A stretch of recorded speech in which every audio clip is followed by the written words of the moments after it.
Hey there, welcome to the channel. Today, I'm going to be showing you how you can create a KDP book cover using Creative Fabrica's design studio called Studio. So if you're interested in a full step-by-step tutorial on exactly how to do this, then stick around. But before that, hey guys, my name is Jeff, and this channel is all about becoming self-sufficient when it comes to making money online. And right now we're talking about low and medium content publishing on Amazon KDP. So if this sounds interesting to you, feel free to hit that subscribe button so you can be notified whenever I release a new video. With that being said, let's get started. Now, the idea for this video came from my previous video where I compared Canva to Creative Fabrica Studio.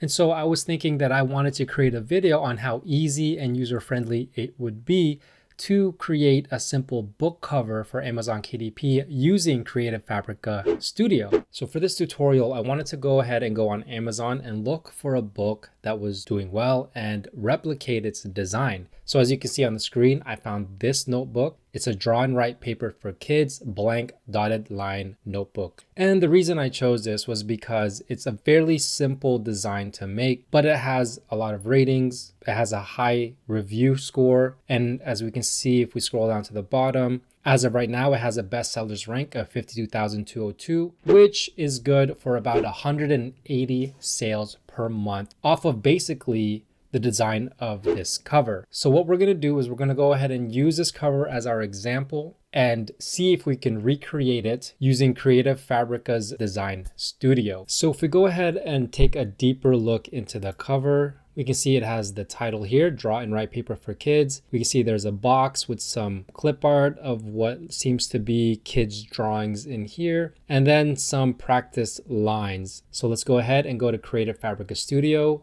and try to recreate this book cover. So here we are on the home page of Creative Fabrica Studio. And the first thing that we want to do is find our dimensions for our book cover. So in order to do that, we want to go ahead and head over to Amazon KDP's book cover calculator and enter in all of our information. So for binding type, we're going to do paperback, interior type, black and white, paper type, white paper, turn direction, left to right, measurements, inches, interior trim size. We're going to do an 8.5 by 11 because this is the standard size for this type of book. And then the page count, we're going to do 120. Now the number that we want to look at is right here with the full cover. So it says 17.52 inches in width and 11.25 inches in height. So that's what we're going to put onto Creative Fabrica Studio, but we're going to go ahead and download this template so we can use it on Creative Fabrica. So now that we're on the home page of Creative Fabrica Studio, we want to go ahead and add a new design. So we click this button right here. And we're going to want to go ahead and create a custom design. So we want to change the settings here on the right hand side. So first things first, change the units to inches, change the DPI to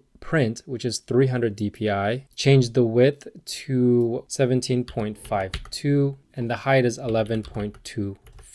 And once that's done, go ahead and create new design. And here we are. Now, the next thing that we want to do is we want to grab that template that we downloaded from Amazon KDP. So if we go ahead and go to uploads here on the left, click on it, we can see that we can upload files. So we can click on here to look for it, or we can simply drag it in.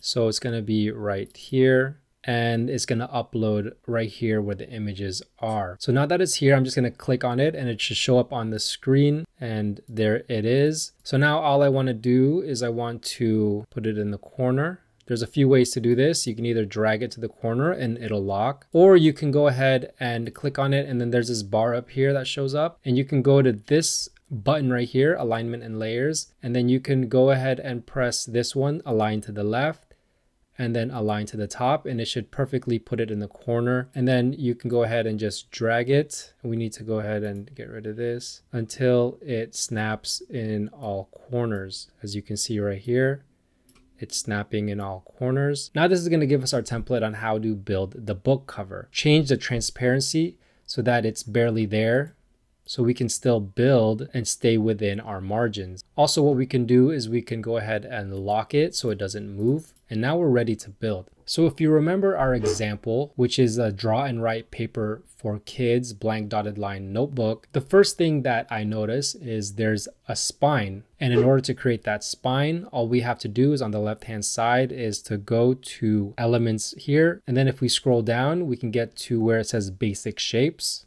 If you go ahead and view all, you can see that there is this solid square, and this is what we're going to use. So if you click on it, it should show up on the page. Even though it's very small, it's right there.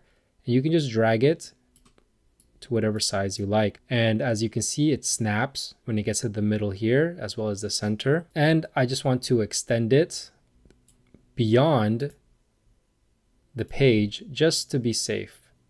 So now that we have our spine, I want to change the color. So in order to change the color, we can click on the element, and there's a menu right here on top that we can go ahead and change the color. Let's go ahead and choose this baby blue color. So if we go back to our example, we can see that they have a title on top where it says draw and write paper for kids. To do that, we're going to go to the left side here, find the text, and then choose heading here. Now, as you can see, a bunch of text settings come up here that we're going to play around with in a bit. But before that, we're just going to go ahead and position this where we want it, which is up on top here. We're going to make it a little bit smaller too. And then just type in our title, which is draw and write paper. And then I'm going to go ahead and duplicate this for the next part, which is the for kids. And if you want to duplicate, you can either use your keyboard, Control Copy, Control Paste, or Control V, or you can go ahead and go to the text settings. And right here, if you see this box, you can go ahead and duplicate it from here. And now I just want to put for kids here and just position it a little bit better. And now what I want to do is change the font. So here under settings for text, we can change the font right here, and we can just find a font that's more appropriate for this type of book. Okay, so I found this font that we're going to use. So I'm just going to go ahead and make it a little bit smaller right there. That looks good to me. And change this font to that font as well. And this font is at 156. So let's go ahead and put 156 here. And then I'm going to just position it right there. Now, if we can see with their title, it's a little bit more fancy. So let's go see what we can do with this. So if we go ahead and click, we can go ahead and play around with these transformations and see what it looks like.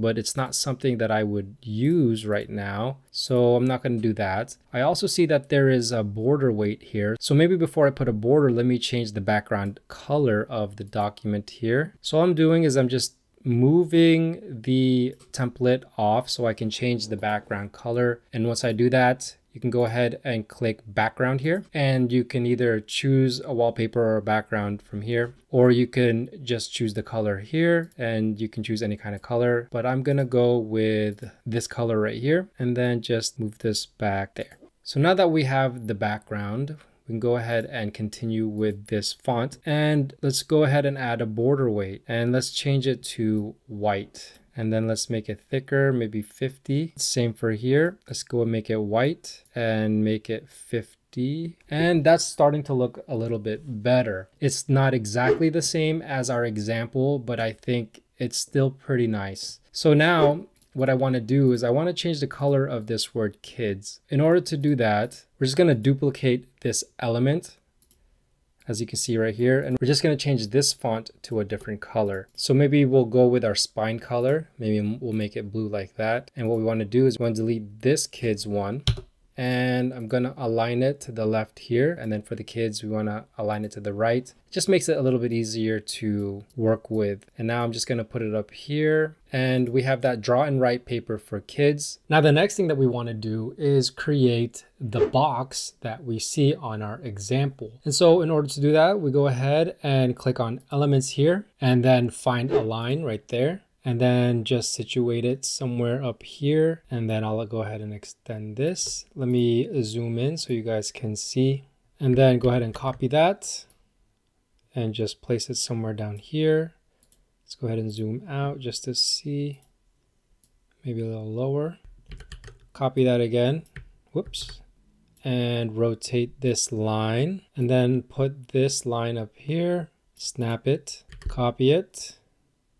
Okay, so there's that box that we have on our example. And then the next thing is they have some clip art or some children's drawings inside. So what we can do is we can look through the elements here, but I've already done that. And as I suspected, it doesn't really have a lot of options when it comes to elements. I mean, you have these mermaid shapes, as you can see, there's only a few, and it's kind of like that with each selection. So what we could do is head over to Creative Fabrica and find graphics and clip art from there that we can go ahead and upload onto here. Okay, so here we are on Creative Fabrica. All I'm gonna do is search kids drawing and see what comes up. And then what I wanna do is I wanna filter it by illustrations and then just look through here really quick. And let's look into here. This seems to be something that I want to use. So let's go ahead and download this. Now that we're back on Creative Fabrica Studio, I have the vector set downloaded. So if we go and look through it, we can go and upload all of these or just the ones that we want onto Creative Fabrica Studio.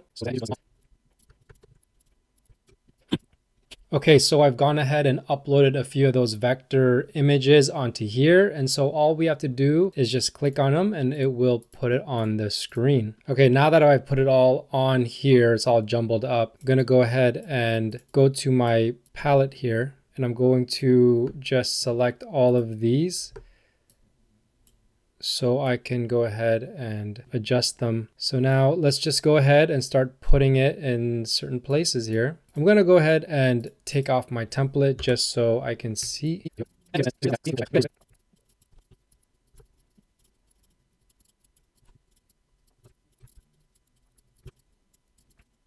And then there we go. So it's starting to come together. Now, the next part is going to be the handwriting practice lines. And so in order to do that, let's go ahead and go back to elements here. Let's go ahead and put this line right here and just place it somewhere down here. Let me zoom in a little bit. And then let's go ahead.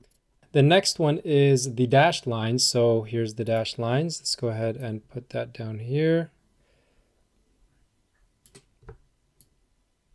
And then just copy this and put it down here. So that line is done. All I want to do now is just copy and paste it again and just move this right here. Then I'll go ahead and copy the whole thing, copy and paste, and then move this one here. I'm missing this dashed line, so I'll just go ahead and put one right here. Now if I zoom out, we can see that this is a little bit too low, so I'm going to readjust this. So maybe we can move all of these up a little bit like this. And then maybe even move this a little bit up like so. And then there we go. Now it's coming along very nicely. I want to just adjust these two right here. Now, the last thing that they have is some writing on this line right here where it says this journal belongs to. So let's go ahead and make one of those. So we're going to choose text. And for this one, I'll just choose body, but it really doesn't matter which one you choose. I'll type in this journal, if I can type, belongs to. Let's go ahead and put it right here and change the alignment and then just make it a little bit bigger like so. Let me zoom in and zoom out. And let's go ahead and bold it like that. And let's choose a different font, maybe a handwriting font if we can find one. And let's just make it a little bit smaller. And so here it is, our complete cover. Let's see what it looks like. As you can see, comparing it to our example, it looks pretty similar. So I'd say we did a pretty good job. Now, if you're using Creative Fabrica and you're finding limitations when it comes to graphics and elements and photos, you can go ahead and go to Creative Fabrica's main site and download all of the photos, graphics, elements that you want from there and just upload it on to Creative Fabrica's studio. So if you want to go ahead and do that, I'll leave the link down below so you can go check it out. Now our next step is to go ahead and download this so we can upload it onto Amazon KDP. So the way to do that is you could either click on these 3 lines up here and hover down here, click download. It'll come up with these options where you can just download it, or you can click share right here on the top right, which will come up with the same options. So all we want to do is click download, and then we want to not mess with background or flip horizontally. We just want to go ahead and go to this print box and click on PDF. And it's as simple as that. It will be ready to be uploaded onto KDP. Well, there you have it. That's it for today's video. I hope you found this tutorial helpful, and hopefully you're able to implement it in your KDP low and medium content publishing. Let me know in the comments below if you have any questions, and let me know what kind of video you want to see me do next. If you enjoyed this video, please don't forget to give it a big thumbs up, and don't forget to subscribe and turn on that notification bell for more content like this. Thanks for watching. Bye for now.